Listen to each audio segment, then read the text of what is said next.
Good morning, everybody, and welcome to another edition of the GSMC Basketball Podcast, brought to you by the GSMC Sports Network. As always, I'm your host, Mehrob Fatemi. We had a great slate of games last night. We saw the New York Knicks eliminate the Detroit Pistons. Jalen Brunson with a game winner in the closing seconds of the game. It was not a buzzer beater, but it was a game winner nonetheless. And the New York Knicks have officially punched their ticket to the second round of these NBA playoffs to face the Boston Celtics. We're going to talk a little bit about the Pistons-Knicks series and preview a little bit of the Celtics series as well if we have some extra time. From there, we also saw the Los Angeles Clippers force a Game 7 back in Denver, a series that we have all had our eyes on, a series that we're all looking forward to. I've lamented it on this show many times. This is the best series of the first round. And each game, Game 5 was the biggest game in the series of the NBA playoffs. Game 6, I said it once again. And Game 7, you know what I'm going to say again. 3 times in a row. 3 massive games. And this is for all the marbles. Win or go home. This is about Nikola Jokic. This is about Kawhi Leonard. This is about James Harden. And this is about Jamal Murray. Who is going to win that battle? We'll preview all of that and get into what happened in Game 6 and how the Clippers were able to pull that one out. We also saw some news that LeBron James will be returning for the 2026 NBA season. We'll preview a little bit of what to expect from that and what the Lakers should do to surround LeBron and Luka Doncic with some more talent and what to expect from them in this offseason. Outside of that, for the last 2 segments, we're gonna give some playoff previews for the second round. I'm gonna give my playoff predictions, my pre-playoff predictions in the second round, as well as preview Game 6 between the Golden State Warriors and Houston Rockets later tonight. The Houston Rockets looking to force a Game 7 back in Houston, so I'll give you guys all the stats and all the information on that one. But before I move any further, I'd like to remind you guys to please like and follow the show for more GSMC Sports Network content. Also, we get a number of questions from viewers that come in during the show, so to ensure that your question gets read on air, ask that you use the tips and donations link at gsmcpodcast.net. This puts your question at the top of the list so that I see it, and it also really helps out the show. Again, the link is gsmcpodcast.net for all your questions and comments. But getting right back into it here, we had the New York Knicks, like I mentioned, go into Detroit last night and knock off the Detroit Pistons. And honestly, this series has been spectacular, and last night lived up to that title as well. But the headline of this one is going to be that the New York Knicks went into Detroit not once, not twice, all 3 times. Game 3, Game 4, and Game 6, all coming down to the wire, and the Knicks pulling out all 3 of those games. All 3 road games that, honestly, a team that is getting a lot of hate, a lot of, not hate, but a lot of criticism that they don't have grit. They don't have mental strength. They're not playing well on the road. This, that, and the other. A team that that lost the season series against the Detroit Pistons 3-1 in the regular season. This is the team that went into Detroit last night. This is the team that's gone into Detroit 3 times and pulled out all 3 of those games. Now, is it a little bit of an issue that Detroit went into New York twice and beat them? I mean, you can say so a little bit, but at the same time, this series, it really felt like both of these teams were so similar. The Detroit Pistons are a couple years in the past. If we think back to how the New York Knicks were back in 2021, back in 2022 as well, it was just, it's a very similar team, a gritty, not very heavy offensive team, led by Cade Cunningham in this sense, back in the day, Jalen Brunson in New York, and just a team that's gritty, trying to find their identity on the offensive end of the ball with a young group, a young core, a young head coach, a great head coach. Tom Thibodeau, I believe, was a coach of the year in 2021. Just a great team in general. So, yeah, that's what it just feels like. Both of these teams, they very much emulate each other, and the Detroit Pistons are just 2 years in the past of what the New York Knicks were. But getting right back into it here, we had the Pistons. We're going to go back to Game 6 here. We had final score of this one being 116-113. And honestly, what was a spectacular game. We saw Jalen Brunson go off for 40 points. He was the star of the show, finishing the game with a 40 bomb. I apologize for that. Overall, just a fantastic game from Jalen Brunson. We know Jalen Brunson is hobbled. We see him every game coming off the court. grimacing with a grimace on his face. We saw Game 4, he left the game for a little bit with an ankle injury. We saw at the end of Game 5, he tweaked that same ankle. He is hobbled. He is not the same player that, I mean, he's not 100%. I would, if this is not the same player from back in the day, or from earlier in the regular season, or a couple years ago, that's still able to drop 40 points a game, I don't know what Jalen Brunson we're thinking about here. This is the same Jalen Brunson, but he is hobbled. He's not playing himself. He's not playing to his 100%. He is not 100% healthy, and he is leaving it all out there for the New York Knicks right now. Another player that showed up and showed out was Mikal Bridges, a guy that has gotten a lot of heat recently. Um, obviously, it's kind of deserved, because at the end of the day, this is a player that the New York Knicks gave up 4 first-round picks for, pretty much bet the house on. We're saying, this is the guy that we need. This is the guy that we pair up with Jalen Brunson to put us over the top with Karl-Anthony Towns, with OG Anunoby, Josh Hart, Mitchell Robinson. We have a great unit around these guys. We just need another scorer on this team to take us to the next level. And that is what they expect Jalen Brunson. That's what they expected Mikal Bridges to be. That's what we really did. But in this one, he did prove that. That's what I'm trying to get at. He finished with 25 points in this one, shooting 11 of 16 from the field, 1 for 4 from 3-point range. Played pretty well overall. Great game from him. You expect him to shoot a little bit better from 3-point range, but at the end of the day, 11 of 16 from the field is very good. You'll take that any day from your star player, and only 2 free throws for him. So a lot of his points were scored from the field. So great shooting performance from him. They absolutely needed it on a night that Karl-Anthony Towns only finished with 10 points. Did not have his best shooting day, but they didn't need him in this one. Plain and simple. Karl-Anthony Towns, Josh Hart, and Josh Hart and Karl-Anthony Towns finishing with double-doubles in this one. 13 and 10 for Hart, 10 and 15 for Karl-Anthony Towns. 2 players that continue to prove as utility guys. Karl-Anthony Towns, obviously more of a center, more of a shooting, has the title of best shooting big man in the NBA. Josh Hart always being the utility guy, always being able to rebound, steal, assist, shot make from time to time. You don't need him to shot make, but he's able to do it. This is a player, he's very unique. You don't really see Josh Hart-esque players anymore. You see him, like, the only one I could really compare him to is, say, a Draymond Green maybe, but Josh Hart does not have the defense Draymond has. Draymond's even more unique in that sense, I'd say. So these players like that are very unique. They're utility guys. You rely on them down the stretch. You rely on them to help you get stops, to help you stop momentum on both sides, to get momentum offensively, to stop the other team's momentum defensively. He's a great player to have, and he's proved his worth down the stretch here, especially in the playoffs. So great performance from him last night. OG Anunoby as well, finishing with 22 points. Now, I kind of want to get to the other side of this. No, I'll do it. It is what it is. When you look at the other side, this is a great Pistons team. This was as unfortunate as this game was, as unfortunate as this series was. You lose all 3 games at home. You don't play well. You don't play well at home. You don't play well in game. You should have won Game 3 and Game 4, especially Game 4, when Jalen Brunson left the game for a considerable period of time, for about 6-7 minutes of game time. But it is what it is. You're here. It is what it is. You go from 14 wins last year to 44 wins this year, led by JB Bickerstaff. You lose Jaden Ivey in the regular season. He's a phenomenal player. Honestly, he's one of the best players on the Detroit Pistons, and when they get him back, this team is going to be on another level, I think. They still have Jalen Duren. Cade Cunningham took leaps this year, especially in the playoffs. This was valuable experience for the Detroit Pistons, and if these 2 teams squared off next year, I would not be shocked. I'm still going to I picked the Pistons to win this series this year, but it was honestly the experience of the Knicks that proved to be the difference in this one. If these 2 teams square off again next year, I'm picking the Pistons again. I seriously am. This Pistons team, I think they have the recipe to win.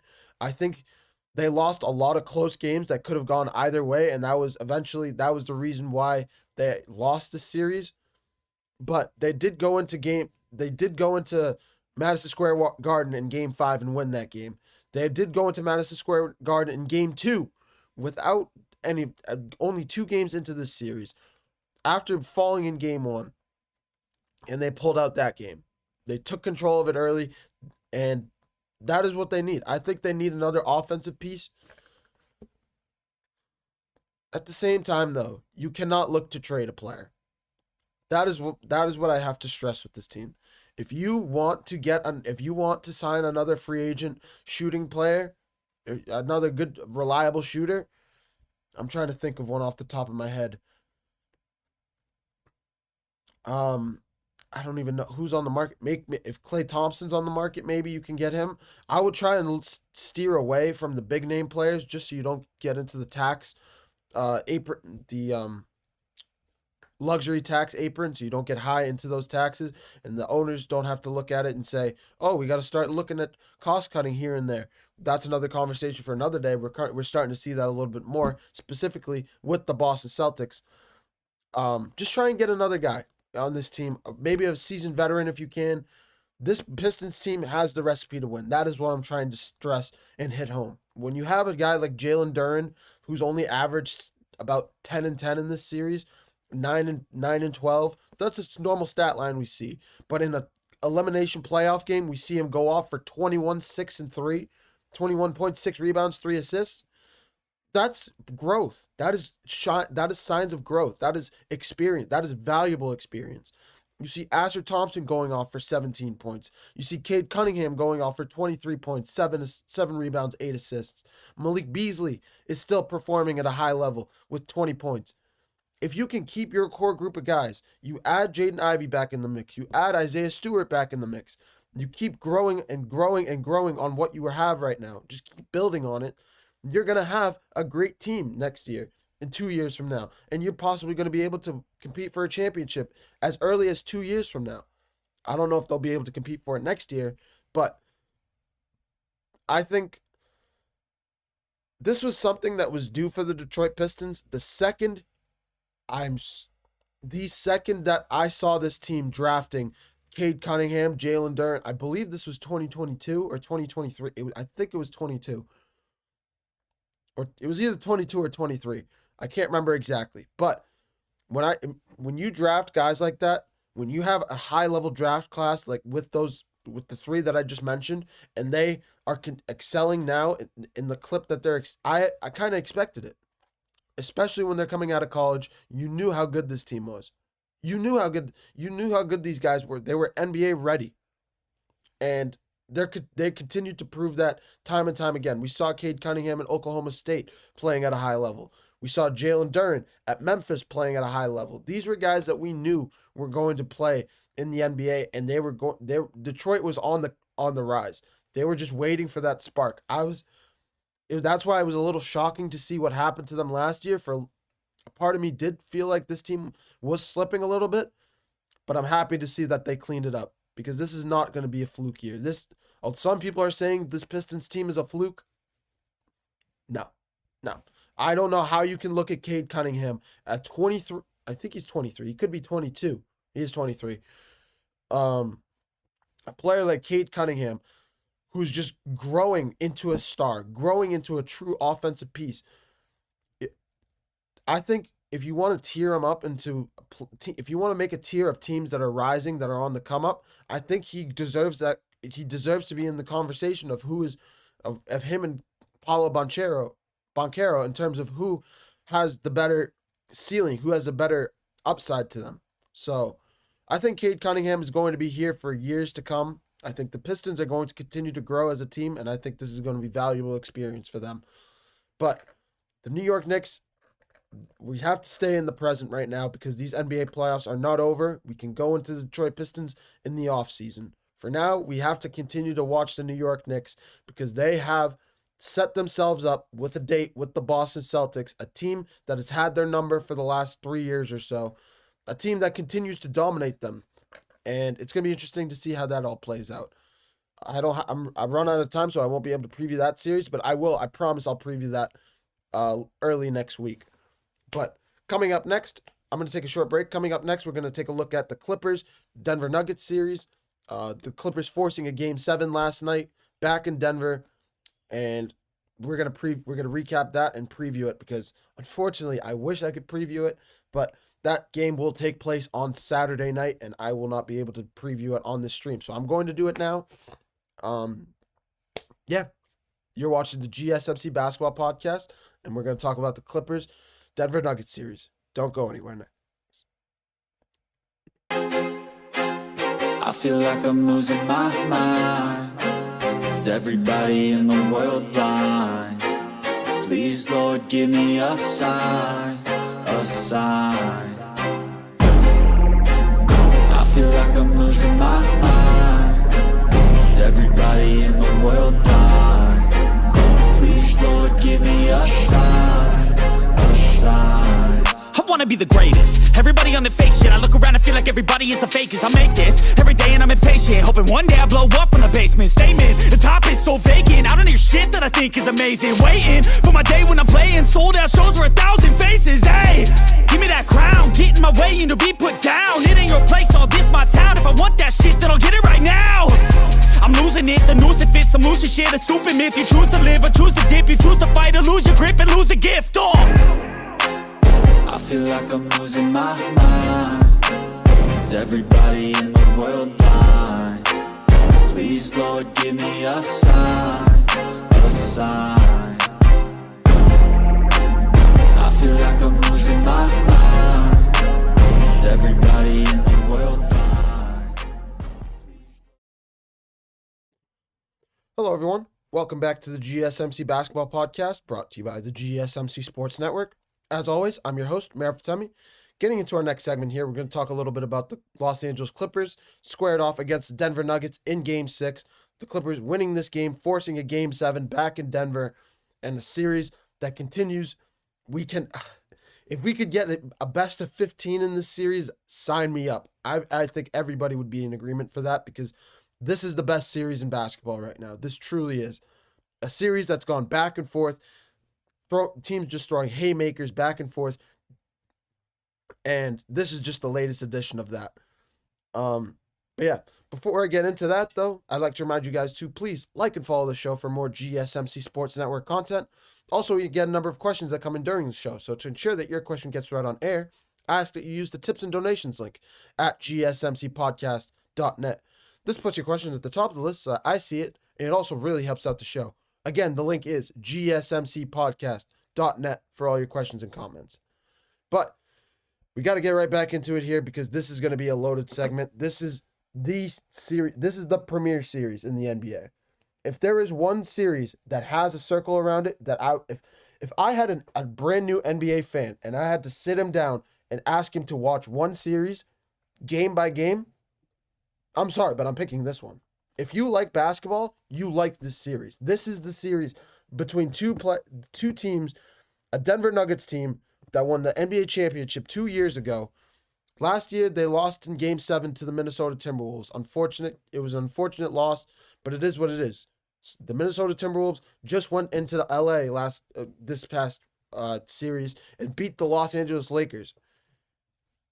I think it's well-deserved at this point. You can call Anthony Edwards a legend killer at this point. So that is all I'm going to say about that.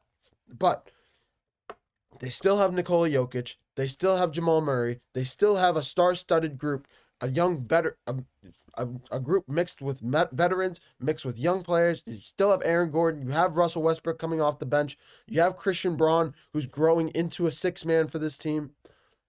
He's in the starting lineup, but I put him behind Russell Westbrook just because of how Russell Westbrook plays. Sometimes he's a plug-in, plug-out kind of guy. But, Christian Braun's continuing to grow into the offense or into this team as a young player. But then on the other side, you also still have veterans like James Harden, Kawhi Leonard, Norman Powell, Ivica Zubac, who's growing into a top 5 player in the league. You still have Derrick Jones Jr., who's one of the best athletes in the NBA. You have Chris Dunn, who's really stepped up in this series. So overall, these are two loaded teams, two teams that could go all the way, that unfortunately have to hash it out in the first round, and one of these teams has to go home. And it's only fitting that this series went 7 games. I would be shocked.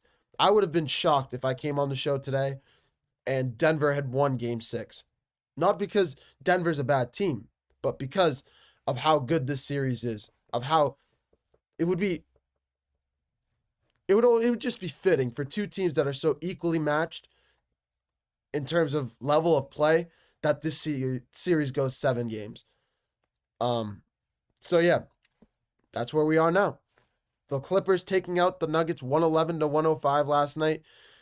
Another unfortunate Russell Westbrook missed layup. Another one. I'm pretty sure I hopped on the show 2 days ago. Or when did I say it yesterday? I either said it when I was previewing Game 5 or I said it yesterday. Russell Westbrook's making a splash back in the NBA. In Game 5, he finished with 21 points. Finished with 16 points in the first half. He was really having a great game. He was rebuilding his name. He's rebuilding that title as one of the best one of the best veterans, one of the most valuable veterans in the NBA today.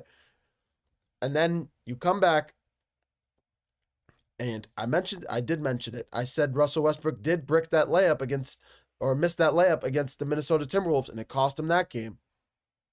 There is an argument to be made that he cost them another game last night with another wide open missed layup. If I am Coach David Adelman, I'm having Russell Westbrook come to the practice 30 minutes early, an hour early, and just sit there next to the basket and shoot layups. Whether it's either you have him shoot layups or you have him just go back and forth laying up the ball. Like they have them do running suicides. You have them just laying up the ball and go running back and forth, running back and forth. Seriously, because you can't miss layups like that. You can't miss shots like that. It's just not right. I know it's a shot that Russell Westbrook has made time and time again. He's built a career on it, driving to the basket, being athletic, being powerful. He's a one-of-one type player. There's nobody that really, he's the only player that you can maybe compare to him is a Derrick Rose. And Derrick Rose didn't have, Derrick Rose didn't have the strength and the physical frame that Russell Westbrook has. So he's very unique in that sense. There's only one Russell Westbrook, and he needs to get back into practicing those layups. That's all I'm saying. But yeah, a missed layup costing the team, just leading to a dagger on the other side from Kawhi Leonard. His signature step back fadeaway shot, mid-range fadeaway that he has patented. We've seen it time and time again. We saw him hit the dagger in Game 2 with the exact same shot, and he does it again in Game 6. This is still Kawhi Leonard is still one of the best players in the league, and I would argue with anyone and say, when healthy, Kawhi Leonard can honestly. Would he bring you to? Do I want to say he would bring you to the championship? I don't know if I'm ready to say that again, but Kawhi Leonard is still one of the best players. He can be the best player on a team. He just still needs a running mate. He needs a team around him. He's not. Like, especially in today's game, you can't win with just one player. We saw back in the day you could do it with LeBron, with his Cleveland Cavaliers. We saw Kawhi Leonard do it kind of with the Toronto Raptors, even though we know what happened to the Golden State Warriors in that series. But at the end of the day, the Raptors did win in 2019, regardless of the injuries on the Golden State side. Yeah.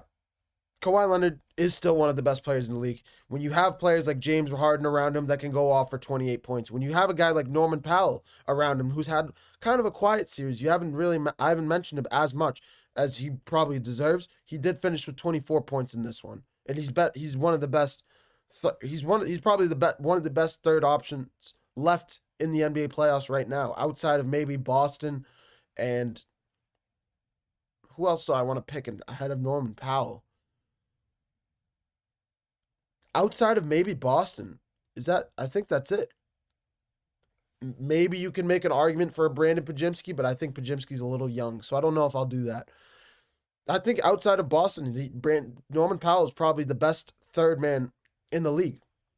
Third option, left and right now in the NBA playoffs. So, major props to this team in the Clippers, forcing a Game 7 back in Denver. And that game is going to be circled. I cannot wait for that game. It's going to be on Saturday night at 6 p.m. And it is going to be a game to remember. At 7:30, I apologize, not 6. But it's going to be a game. It is going to be one of the best games in the NBA playoffs. Two teams that don't like each other, have a lot of history. We remember 2020, the series went not the exact same way because the Nuggets did not come back from 3-1 down on the Clippers, even though they could have. They could have gone 3-1 if it wasn't for the Aaron Gordon putback dunk. But the Clippers writing their own narrative in this one. They really are. This is a different team. This is a different Kawhi Leonard. They don't have Paul George anymore. It's a different coach, different scheme, different players. More experience for Ivica Zubac. And honestly, I think this is arguably a better team than the 2020 Los Angeles Clippers. Even though Kawhi Leonard may not be as good as he was back then. But that's neither here nor there. Game 7, Denver, winner go home. Who are you picking? My brain says Denver just because in Game 7, I've said this before, even though we haven't had a Game 7 yet. I tried to preview it a little bit, but I've said it before on the show. Game 7s are about stars. You need your stars to come out. It depends. It's star versus star. You can have a role player come out, and that really helps you. Honestly, for example, Grant Williams for Game 7 for the Boston Celtics against the Milwaukee Bucks in 2022. He went off, I think, for 7 3-pointers in that game. That is a big reason why the Celtics won that Game 7. But it comes down to the stars.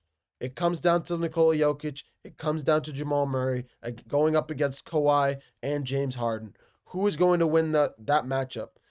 It is a 2v2 matchup, and if anybody else wants to jump in the mix, say a Norman Powell goes crazy. Say an Aaron Gordon has his three-point shooting game that we haven't seen yet in these NBA playoffs. He's overdue for it. So if that happens, I've said it before. When Aaron Gordon can go off for 25 to 30 points and can play at a very high level and a very high clip, Denver Nuggets are borderline impossible to beat. They're unstoppable at that level. That is just how Aaron Gordon can absolutely wreck a game for your team or for the other team. And he's a deciding factor in this one. So, yeah, I think I have to, my brain says the Nuggets because they have the best player in the league in Nikola Jokic. They still have Jamal Murray, and they still have, honestly, a deeper team, a slightly deeper team than the Los Angeles Clippers. My brain says the Nuggets, but my heart says the Clippers. I really think it's so hard, but I think the defense of Kawhi Leonard is going to come out huge in this one. Kawhi Leonard will be ready in this Game 7. He will not fold under pressure. Ty Lue will have this team ready to go. James Harden will be ready to go. Norman Powell, Ivica Zubac, only 10 points in Game 6. You need to have a better game if you're going to come back and win this game. The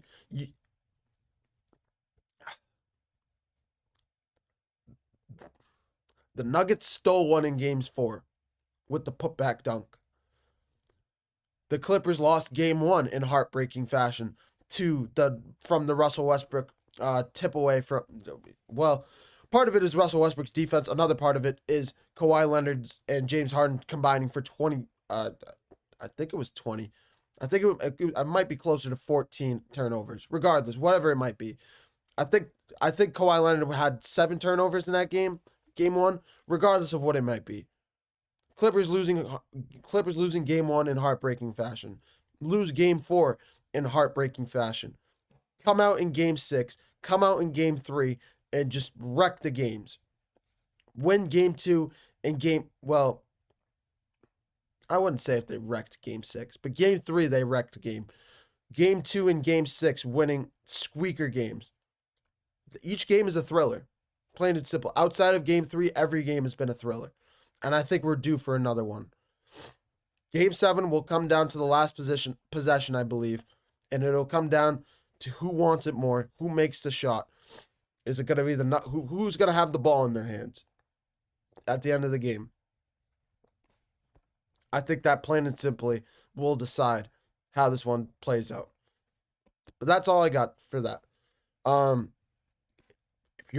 If you have time on Saturday night at 7:30, tune into this game because this is going to be one of the best games of the NBA playoffs, regardless of what happens moving forward, regardless of the second round, regardless of the NBA finals, regardless of the conference finals. Doesn't matter. This is going to be it's going to be remembered as one of the top 4 games of this year's NBA playoffs. And this is the best NBA series. This is the best playoff series since 2019 when Kawhi was with the Toronto Raptors going up against the Philadelphia 76ers. I think we're due for a finale just like that. Will it be Kawhi with another buzzer beater? I don't know about that. But that is how I think this one's going to play out. But I'm going to take another short break. When we come back, we're going to take a look at the Los Angeles Lakers.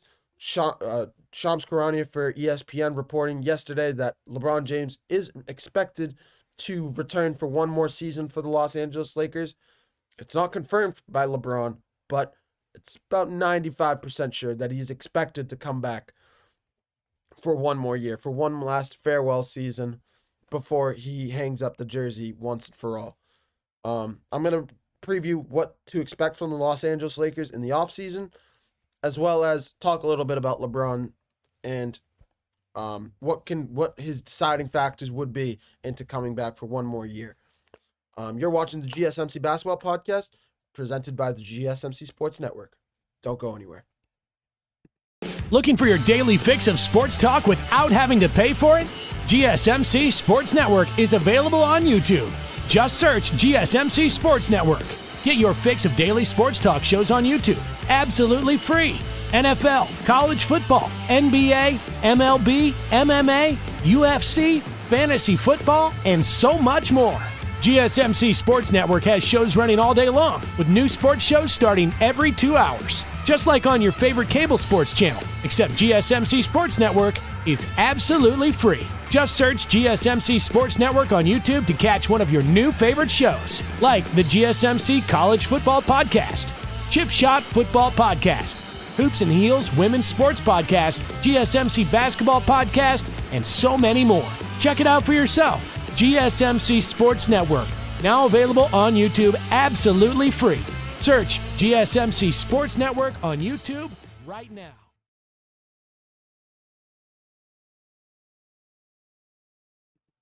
Hello, everyone. Welcome back to the GSMC Basketball Podcast, brought to you by the GSMC Sports Network. As always, I'm your host, Mehrob Fatemi. Getting into our next segment here, we're gonna take a look at the Los Angeles Lakers. Obviously, they were bounced out of the playoffs in 5 games by the Minnesota Timberwolves, and there were a lot of questions. I was on the show. I'm on the record saying I'm not sure if LeBron James is going to come back for one more year. I really thought this was the last year for LeBron. He came out. He played with his son, with Bronny James. He brought his successor in terms of superstar talent with Luka Doncic. I thought he could move up, he could walk away into the sunset and call it a day. He's done everything he can do for the Los Angeles Lakers in terms of setting them up for another year, for future years, setting his son up with a great team.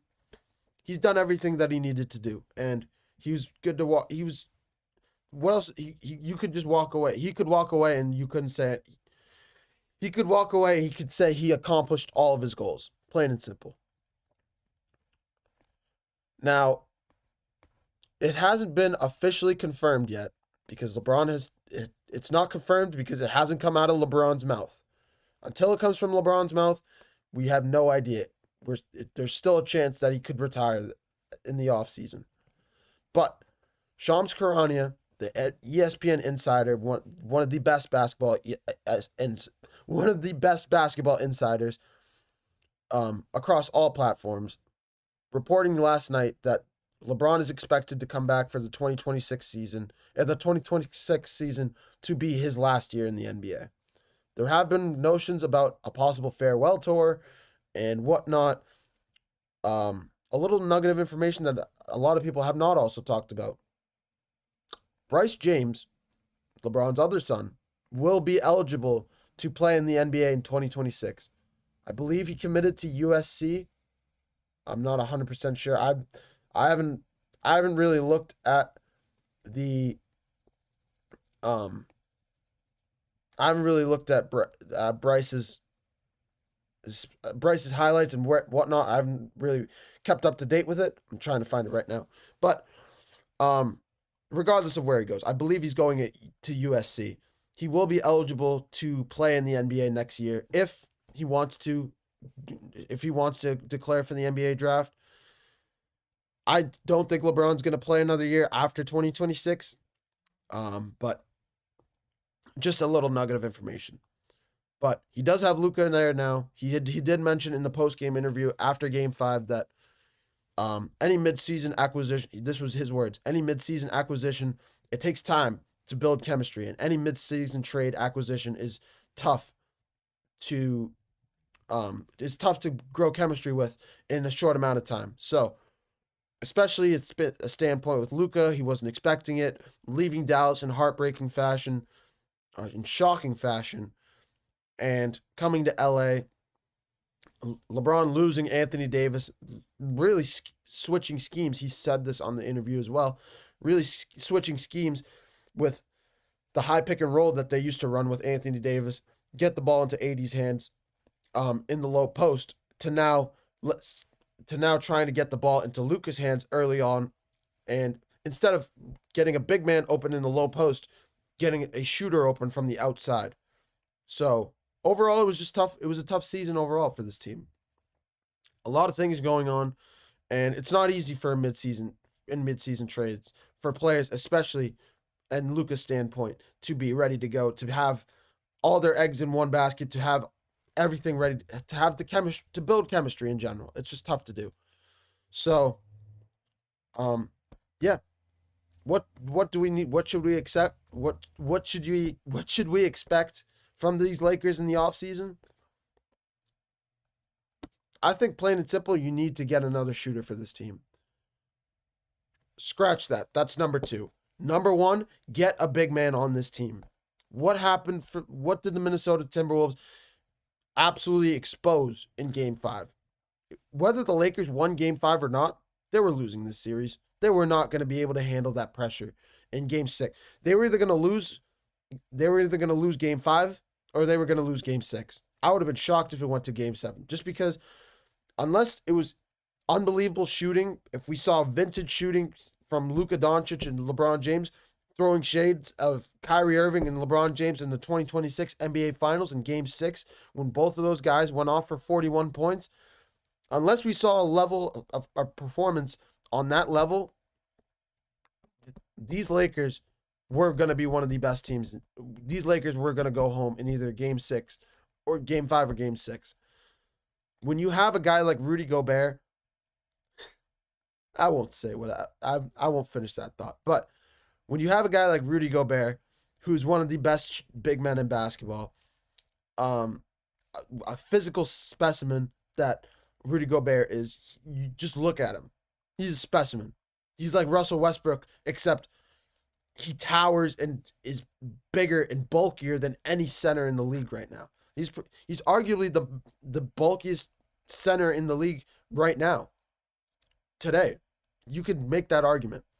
For a guy to go off like with 27 points, 24 rebounds, when you also have Anthony Edwards going off for 15 points, 11 rebounds, when you have performances like this, when a team pretty much out-rebounds you by double your rebounds, you have a rebounding problem. You have a big man problem. Whether you want to put some of that blame on J.J. Redick, playing Dorian Finney-Smith over Jackson Hayes, playing Max Kleba over Jackson Hayes, playing Gabe Vincent over Jackson Hayes, especially in the fourth quarter, when you see the other team completely out getting 2-3 opportunities on their possessions because of offensive rebounding. When you see that, and you turn an eye away from your big man, from putting your starting center in plugging him into the lineup, I don't know. It doesn't shock me that they lost that game last night or 2 nights ago, but they definitely need a big man for this team. Another center would would take pressure off of Rui Hachimura. Rui Hachimura could play more of a Karl-Anthony Towns kind of role because that is what he is. He's more of a shooting big man than a true center in general, playing with his back to the basket. He's much better as a shooter. So, and he's much better. This is another thing. When Anthony Davis was in the lineup, and this was a great point, I forget who said it. Somebody on ESPN said this. When you have, I believe it might have been Chris Hayes. I don't know. When you had Anthony Davis in the lineup for the Los Angeles Lakers, you put him at the 5, you put Rui Hachimura at the 4, and then you could put LeBron James at the 3. When you have LeBron James being able to when you have LeBron James being guarded by Jaden McDaniels, a Michael Porter Jr., I'm trying to think of another one, Mikal Bridges, somebody on that level as a small forward, you're going to have better success with LeBron James because he can play more physical, he can get the mismatches that he wants, and he can play with his back to the basket, plain and simple. He can play bully ball. When you move him to the 4, for example, when he has to play up against the Julius Randles of the world, the Karl-Anthony Towns, the Al Horfords, you put him, he's 40 years of age. Okay? So you can't expect him to play like you can't expect him to show up like he's Cleveland Cavalier, LeBron James, and play with his back against the basket, going up against the Andre Iguodala's of the world, I can't even remember the Spurs big man, Dirk Nowitzki. You can't expect him to just be able to be an athletic freak and just being able to go out there against these big men and take that punishment. It is punishment when you go up against the titans of the league like that. And Julius Randle I've never seen a team expose LeBron James more than the Minnesota Timberwolves did. When I tell you these guys were targeting LeBron on every switch, every pick and roll, driving to the basket, they targeted one player. It wasn't Rui. It was Austin Reeves as well.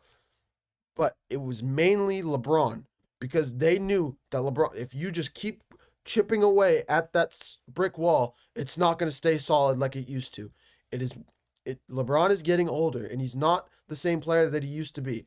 When you play him 40 minutes a game, when you play him all 24 minutes of the second half, when you don't give him any rest, what do you expect is going to happen to the guy? He's still 40 years old. He needs time off. They need to take you cannot put the same amount of pressure.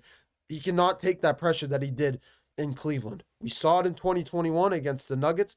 We saw it in 2023 against the Nuggets. We saw it in 2024. Who'd they lose to in 2024? Was it the Nuggets again? It might have been the Nuggets again. Wow. Yeah, all 4 of these years. We saw it 3 times with the Nuggets, and now we see it with the Timberwolves. The Timberwolves just did it in a fashion I've never seen. If you guys will go back and watch the tape, they were targeting 2 guys on the defensive end, LeBron and Austin Reeves. And that was a big reason why Austin Reeves was struggling down the stretch of these games and having a little bit of a poor series.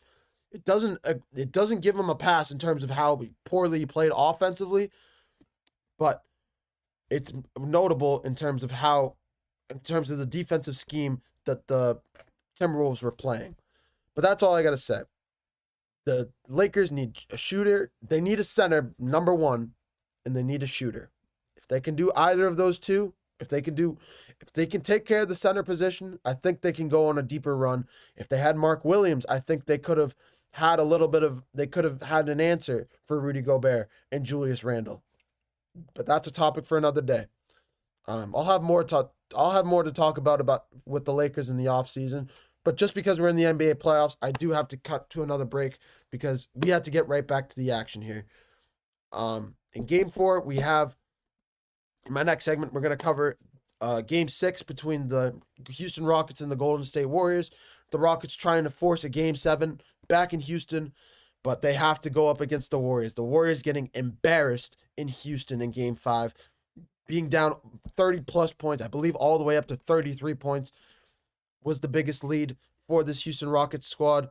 we have a lot to talk about with that series, so I got to cut to a break and get to that. You're watching the GSMC Basketball Podcast, brought to you by the GSMC Sports Network.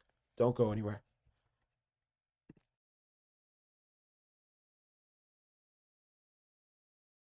For the best and latest podcasts available anywhere, go to the podcast app on your cell phone and type in GSMC to access free content-rich podcasts on health and wellness, book reviews, sports, entertainment, relationships, social media, movies, technology, finance, and even weird news. Subscribe and download the GSMC Podcast Network's family of shows, available everywhere podcasts are found.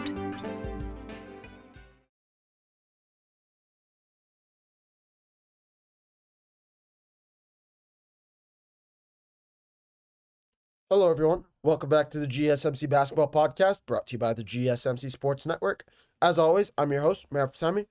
Getting into our next segment here, we're going to take a look at the Golden State Warriors going up against the Houston Rockets. The Rockets trying to force a Game 7 back in... I apologize for that, guys. I just noticed that my Do Not Disturb is not on. So that will not be happening again. Back to what I was talking about. The Houston Rockets going up against the Golden State Warriors. The Rockets embarrassing the Warriors in Game 5 back in Houston. We know how clutch Steph Curry and Jimmy Butler are, but Game 5 was not their best showing. The Rockets took it to them early on. Jalen Green got his offensive game going. Alperen Sengun took advantage of his mismatch like he's done time and time again this series, because the Warriors have no answer for Sengun because of how big he is, how powerful he is in the post. But how the Rockets are going to play in a Game 5, in Game 7, in Game 6. I can't remember the right game. How are they going to play in Game 6?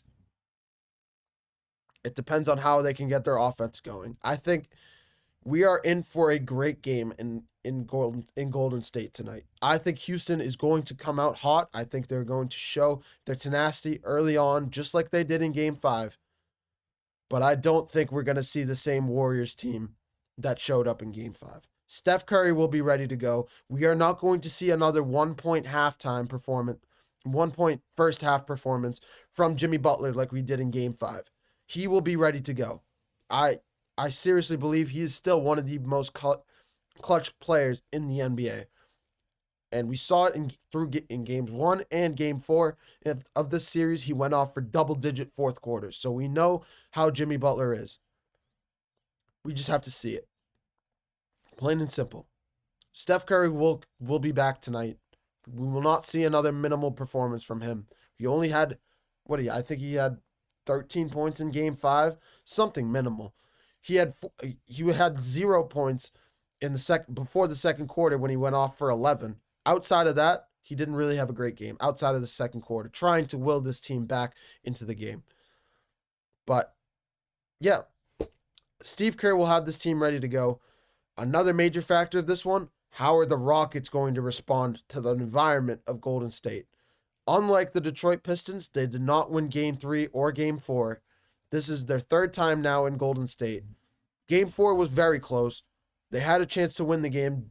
Sengun just missed the layup, or missed the floater that we've seen him make time and time again. That's his bread and butter, and we've seen him make that shot. So I would not be shocked if the Rockets won this game, but I would also be more shocked if I would not be shocked if the Rockets won this game on a game winner, but I would be shocked if the Warriors lose this game and the Rockets win if they win the similar fashion to Game 5. I'm worried if I'm a Warriors fan. I know they have the experience down the stretch. I know they have the expertise to take out. They have Steph Curry. They still have Draymond Green. They still have Steve Kerr. Guys that have been around for the last 12, 13 years. But they are getting older. These guys are not at the primes of their career, even though Steve Kerr is the coach. He has said over the last few years that he's looking to retire, whether it's this year, whether it's next year. That is another conversation for another day. Steph Curry as well. He's said that he's getting old, that his time to hang up the jersey is coming soon. Draymond Green is starting to set up his post his post NBA career with his podcast going on? Does that make him kind of look away from the NBA and start looking forward to post NBA life? Who knows? This could be the last year that we see these three guys all together in Golden State. Even though they don't have Klay Thompson, we all expected Klay Thompson to stay in Golden State, but they don't. He's not there. It's a big three. It's not a big four. But I got Golden State winning this game. I think I think Steph Curry is going to be clutch tonight. I think that Golden State crowd is going to be too much for the Rockets to handle. I think we're going to see vintage Steph Curry tonight.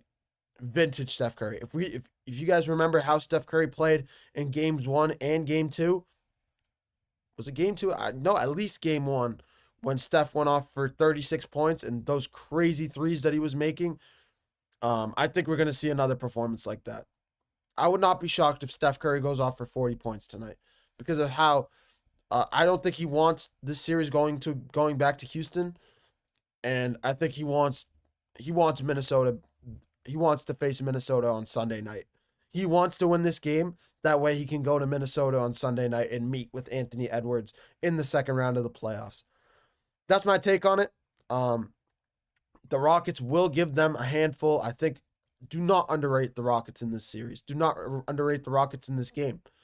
They still have Fred VanVleet, who's NBA champion. They still have Jalen Green, even though Jalen Green is still playing at a very low level. Wow, he made it over 10 points outside of game 2. Cool. I don't know what else to say. That game 5 was not about Jalen Green. And if they want to win game 6, I'm going to say it again. Where is Jalen Green? Jalen Green must show up. He must show up, and he must have the offensive game that we saw in game 2, that we saw him have in the regular season. What happened to the number 1 option? We see Cade Cunningham stepping up to the plate in Detroit. We see Paolo Banchero showing up in Orlando trying to will his team, or tried to will his team to a first-round playoff series win against the Boston Celtics. Every game was close because Paolo Banchero made sure that the Orlando Magic kept the games close. But where's Jalen Green? Outside of game 2, I give all the credit in the world. 38 points, fantastic performance. No problem. But outside of game 6, when he had 11 points, you haven't had more than 10 points, man. If you are a true number 1 option on this team, you need to show up in the playoffs. This is where you gain your experience. This is where you gain your titles. You see Anthony Edwards being labeled as a superstar, being labeled as a legend killer because he's taken out legend after legend after legend. If you want a title, this is your time. I don't mean an NBA championship. I mean a label. If you want to be known as a guy, if you want to have a title of one of the best players in the NBA, of the Rockets being a scary team, you have to lead the way on the offensive end. Your teammates can carry you. It's a team defensive game, and you have that title as one of the best defensive teams. And defense wins championships, but offense wins games. You cannot win games purely off defense. Not in the NBA, not in a high-scoring fashion, not today, with how high volume games, how important offense is in the NBA today. You see the Magic lose, you see the Pistons lose. Why? Because their offense was not able to match. Their defense was not able to match their offense. It was too overpowered. Simple. Your offense needs to, you need to have a, I don't want to say you need to have a better offense than your defense, but you need to have reliable offensive pieces. You need to be a reliable offensive scoring team, or else you're going to be shied away. A lot of people are not going to take a look at you. Simple. They're not going to pick you to win games. They're not going to pick you to win series because offensively, you cannot score. And if you can't keep up offensively, you might win a game here. You might win a game there, but you will not win a playoff series. You will not beat a team 4 out of 7 games. Simple. So Jalen Green needs to step up to the plate tonight because this is a big game. This is his biggest game. This is the biggest game of his career. And he needs to step up to the plate. If the Rockets lose tonight, and if they get blown out in Golden State, Jalen Green is going to take a lot of heat. They are still a young team, and they might give him a little bit of a pass. But this will be remembered as Jalen Green's. This is Jalen Green's to lose. He holds the cards. He holds all the possibilities. He can write his own legacy right now. This could be the Jalen Green Game 6. It could be the Jalen Green game. Game 2 was. Have it again. Do it. Go off for 38 points. We will remember you if you do that. We will not discredit you if you don't do it. If you go off for a similar performance that you did in Game 2 tonight, we can look past Game 1, Game 3, and Game 4. I seriously believe it. But if you lose and you don't show up, we're going to take a look at you because you are the number one offensive threat on this team. That's all I got to say on the Houston Rockets on this front. I still got the Warriors winning this game. I had the Warriors winning Game 5 as well. I think the Warriors' experience is just too much for the Rockets to handle. And it's going to come down to the Rockets' offense. If they can keep up with the Warriors offensively, then their defense can pick up the slack on the other end of the floor. Plain and simple. But watch out for Steph Curry. I apologize. Watch out for Steph Curry. Do not take your foot off the gas if you're the Rockets, and just keep up the momentum. Play from start to finish if you want to win this game, and you have to take the crowd. You have to drown out the crowd as best as you can. Shut off the momentum. When the Warriors go on good momentum streaks, make sure you hit a basket on the other end. Make sure you have a good defensive stand to follow.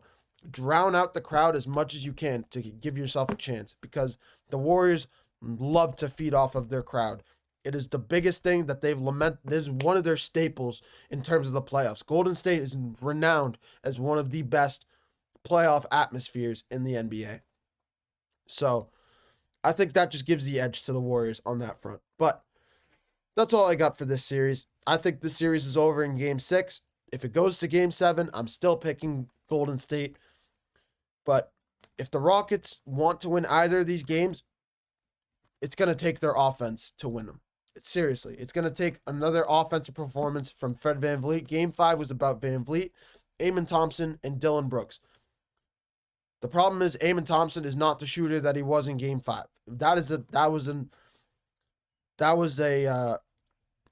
something we don't see very much. That is similar to what we saw from the Minnesota Timberwolves in Game 1 when they shot 50% from 3. So if we see that again, I don't know. The Warriors might be cooked. But I'm picking the Warriors to win this game tonight, if not in Game 7 for sure. I would be shocked if I came on here on Monday and the Rockets are in the next round of the playoffs. Let's just leave it at that. I'm going to take a short break. Coming up next, I'm going to give my previews for the second round of the playoffs.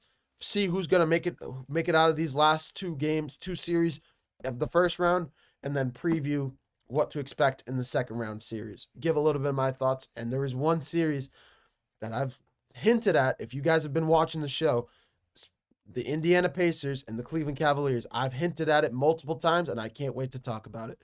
I'm going to take a short break, and when we come back, we're going to give some playoff previews of the second round. You're watching the GSMC Basketball Podcast, brought to you by the GSMC Sports Network. Don't go anywhere.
Hello, everyone. Welcome back to the GSMC Basketball Podcast, brought to you by the GSMC Sports Network. As always, I'm your host, Mehrob Fatemi. Getting into our last segment here, we're going to take a look at I'm going to give my playoff previews of everything to expect in these last two rounds. I've kind of touched on them already, but I'll recap them quickly, and then we'll get into the second round playoff predictions and what to expect in those series, because game ones will all be kicking off this weekend of the second round. It's crazy how fast the first round went by, but it's just a blur from here on out till the NBA Finals. Just watch out. It goes by like this. But, yep, let's get right into it here. Before we get into the second round, we have to go back into the first. Game 6, this Rockets-Warriors series, I'm going to just recap it. I talked about it last segment. The Warriors will most likely win Game 6, if not Game 7, and face the Minnesota Timberwolves in the first round of in the second round. Plain and simple. Let's just leave it at that. Clippers-Nuggets. It's so hard. Oh, my. Nikola Jokic is the best player. Nikola Jokic is the best player in this series. It's not close. But I have to pick the Clippers. It is so hard because these two teams are so evenly matched. This is going to be one of the best games of the NBA playoffs, and it's going to come down to the wire. But I have to roll with the Clippers here. The Clippers are just, they have Kawhi Leonard's been here, done that. I think with David Adelman firing Mike Malone is going to spell the defeat for the Nuggets. I said that when these playoffs started, and I think I'm going to have to stand by that. I'm going to stand on that hill. I think the Denver Nuggets are going to be, I think the Clippers are going to be too much for them offensively. I think James Harden is going to show up. I think Kawhi Leonard is going to show up. I think if Vika Zubac has a comeback game, he had a little bit of a quieter game in game 6, but I think Nikola Jokic will still show up. Do not get me wrong. I'm not saying Zubac is going to outplay Jokic. Jokic will still show up. Jamal Murray will still show up. But I think the players around these two teams will show up. I think the Clippers will play better than the Nuggets do. That's just my opinion. It is so hard to pick. It's so hard to pick. Wow. But I think I have to roll with the Clippers. I have to roll the dice, and I have to say the Clippers win Game 7, and they're going off to face the Oklahoma City Thunder in the second round of the NBA playoffs. And that is going to be an unbelievable series. We'll get to that. Let's get right. Honestly, that's the two last series of the first round. So let's get right into the second round here. Game 1. Are we going to pick? We have the Oklahoma City Thunder and the Los Angeles Clippers. This is a series. The Thunder have had a lot of rest. Shai Gilgeous-Alexander is ready to go. Whatever injuries they had or lingering injuries from the Grizzlies series, they've rehabbed them. They've had time off. They're ready to go. They've had a lot of time off, and they are ready to go for this series. As much as I like the Thunder, and as blasphemous as this might sound, I'm rolling with the Clippers. I think the playoff experience of Kawhi Leonard is going to be too much. I think a big reason why this Nuggets series has drawn on for so long is because Nikola Jokic, their rebound, I'm going to say this again. The rebounding of the Denver Nuggets have kept them in this game. Put back dunk to win game 4. Rebounding of game 1 to bring the Nuggets back from 17 points down. It is the rebounding of the Denver Nuggets time and time again. Their ability to get rebounds, their ability to get to the free throw line, the girth and physical play that the Denver Nuggets play with Nikola Jokic and Aaron Gordon on the post are too much for many teams to handle. I'm just picking the Clippers because I think the shot making is going to be too much for the Nuggets to handle. And I think Kawhi is still one of the best defenders in the NBA. He still deserves the label of the Claw.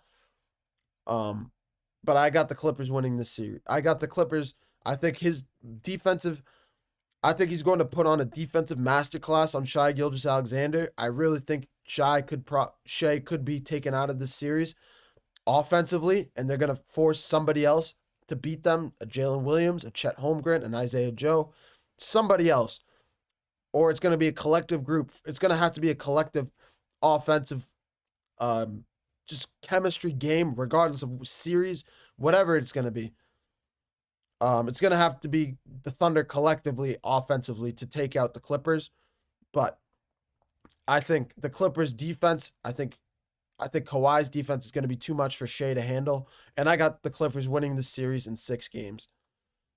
As hot take as that is, I seriously believe it. So I'm going to move on from that before I get my head chopped off by the chat. From there, we're going to take a look at the Minnesota Timberwolves against the Golden State Warriors. I would not be shocked if we saw a repeat of the Los Angeles Lakers. I think the Timberwolves match up unbelievably with the Golden State Warriors in terms of their style of basketball, their bully ball style. It's going to be interesting to see how they stop Steph Curry and Jimmy Butler. I don't think they're as good as Houston defensively, but I think offensively they're head and shoulders above Houston. And that is why I think the series goes 7 games. Whoever wins this series, it's going to come down to their offensive games. And this series is absolutely going to go 7 games because both of these teams match up very well against each other. They have different strengths, but I think both weaknesses can be exploited. And it's going to be interesting to see how it all shakes out, how each team schemes for each other. But I think I have to go with I wouldn't be shocked if the Timberwolves win this series with Anthony Edwards, but I think the experience of the Warriors is going to put them over the top, and they'll go on to the conference finals. That's just my thoughts. I'm serious. I would not be shocked if the Timberwolves win this series. I think it's a 50-50 coin flip. But before game 1, I have the Warriors winning in 7. Switching over to the other side in the Eastern Conference, I'll leave the best for last. The Celtics going up against the Knicks. I think the Celtics are too much. They beat the Knicks outside of the last game in April. They beat the Knicks by 30 points in every game. I think they're too much for the Knicks. I think offensively they're too much. I think defensively they're too much. I think they're going to take advantage of Jalen Brunson's injury, unfortunately, and Jalen Brunson's going to be hobbled in this series. I think they're going to take Karl-Anthony Towns out of this series. Kristaps Porzingis and Al Horford are going to take him out. And yeah, I think it's going to be a physical game.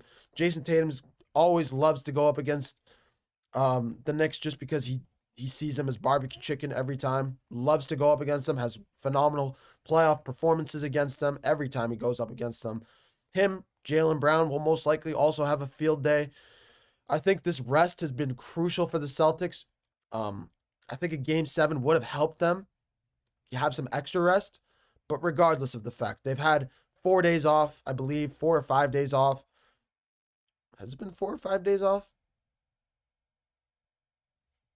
I'm trying to think back. It might only be 2 days off. Well, it might be. It's going to be Game 1 of the series will not be. Will it be on? It could be on Saturday. I've heard rumors that it could be on Saturday. So even then, it would be 3 days off. But if it's on Sunday, it's regardless of what it may be. I think the Celtics come out of this series in 5 games, 5-6 games max, and they move on to the Eastern Conference Finals. And a schedule of the second round has not been announced yet. That's why I'm basing this off of what I've heard. I've heard 6:30 rumors. I've heard 3:30 rumors on Saturday. I've heard rumors on Sunday of it being on Sunday. Regardless of how it transpires, I got the Celtics winning this series. Now, let me get to my favorite, outside of the Clippers-Thunder series, which is my hot take, and I can't wait for that series. Let's get to my other hot take. Pacers-Cavs, straight into it. I have the Pacers winning this series in 7 games. Let me tell you why. I got Tyrese Halliburton being the best player of this series, winning the MVP. He might not win the Eastern Conference Finals, Eastern Conference MVP, but he's one of the best players in the Eastern Conference, flat out. With how he's stepped up offensively, with how he's able to facilitate this offense, and then all around him, the pieces that the Pacers have around him. Miles Turner's taken leaps. Andrew Nembhard has taken steps forward. Pascal Siakam is an NBA champion. You still have Aaron Nesmith there. You have Obi Toppin. You have TJ McConnell. You have a lot of guys that were there last year in their experience they have brought the core group of guys over to this year as well. They've kept their crew. They've kept their core, and they've really just grown as a team. So I think this team is going to be too much for the Cavs to handle. I think the shooting of the Pacers is going to eliminate the Cavs in 7 games, and I really like how they match up against the Cavs. I think the Cavs are still a great team. I think the series goes 7 games, but I got the Pacers winning it, plain and simple. Let me know what you guys think in the comments for all of my takes here. I think a lot of you are going to have I have some hot takes, and it's completely understandable, really. I understand it, and I honestly welcome everything. Let me know what you guys think in the comments. But for now, we got to finish the first round. We have Game 6 tonight between the Rockets and the Warriors. We have Game 7 tomorrow between the Clippers and Nuggets. If Game 7 of the Rockets happen, it'll be on Sunday. And I cannot wait for these series to kick off because they're going to be unbelievable. Especially Clippers Nuggets is going to be an unbelievable series. It's going to be an unbelievable Game 7. And cannot wait for that game to start. But till then, can't wait. This will be the last time I talk to you guys before the second round kicks off, and we'll have a whole lot to talk about on Monday. Can't wait to talk about Game 7 of either series if Game 7 happens between the Rockets Warriors. But thank you guys for watching Thank you guys for watching this edition of the GSMC Basketball Podcast presented by the GSMC Sports Network. As always, your support means a lot to us, so please remember to leave a positive review in the comments below. It really does make a difference more than you guys think. Whether it's positive, whether it's negative, let us know what we're doing well. Let us know what we can improve upon. Let us know how we can make a better product in general, because you guys are a big part of what we do here at the GSMC Sports Network. So let us know what we're doing well. Anything is greatly appreciated. But yeah, remember to follow us on Facebook, Twitter, TikTok, and Instagram for more content and updates. And yeah, next time I talk to you guys, it will be the second round of the NBA playoffs. This is your host. This is the host of the GSMC Basketball Podcast. Signing off. I hope you guys have a wonderful rest of your days and a wonderful weekend. Talk to you guys on Monday. Bye-bye.